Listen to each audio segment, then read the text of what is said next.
In the 5500 block of Copenhagen Drive in Blendon Township stands the home looking like many other houses in the neighborhood.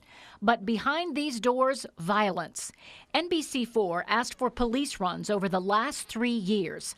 Our research returned 13 runs in all: assault, destruction of property, and residents going AWOL on at least 2 occasions. Almost every single time, it was because something violent was going on. Let's take a look. In January of 2011, the report says suspect number 1 became irate after being told to leave, prompting him to break dishes and a countertop. May of that year, suspect returned from being AWOL carrying hedge trimmers. Suspect leaves and starts using the metal shears, causing property damage. That same month, the resident hits another with a rock in the face and then starts punching and kicking until he's finally pulled off by a caregiver before police try to arrest him, and he resists.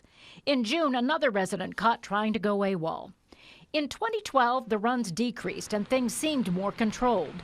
The improvements followed a meeting between leaders from Westerville, representatives of ODJFS, and State Representative Ann Gonzalez. Gonzalez says she backed down when it looked like they were cleaning up their act. But then this year, in January, this report and the suspect, the same teen who's now facing murder charges.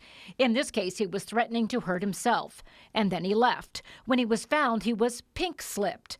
That's language used to describe immediate admission to a psychiatric facility. And just last month, another resident throws a fire extinguisher, causing it to spray all over residents and staff. All evacuate. Neighbors who live nearby made it clear last night they want change in Jane Juergen's name. It's a tragedy that Jane's dead. There are people who've been negligent in their duties managing these kids. The blood's on their hands.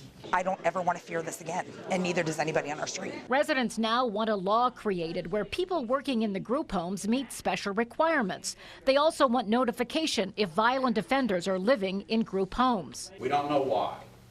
We never will. But what can we do? Gonzalez says she's ready to act again. We are working with LSC to look into a notification process as it relates to anyone that may have a documented criminal violent background, whether that's documented through the court system or some other, we need to figure out some other means. And we are going to work with the senator, we're going to work with the governor's office, and we're going to see if we can draft a piece of legislation that's going to, help resolve some of these issues that not only Blendon Township is experiencing, but I'm sure throughout the state of Ohio, I'm sure there's other issues that are similar.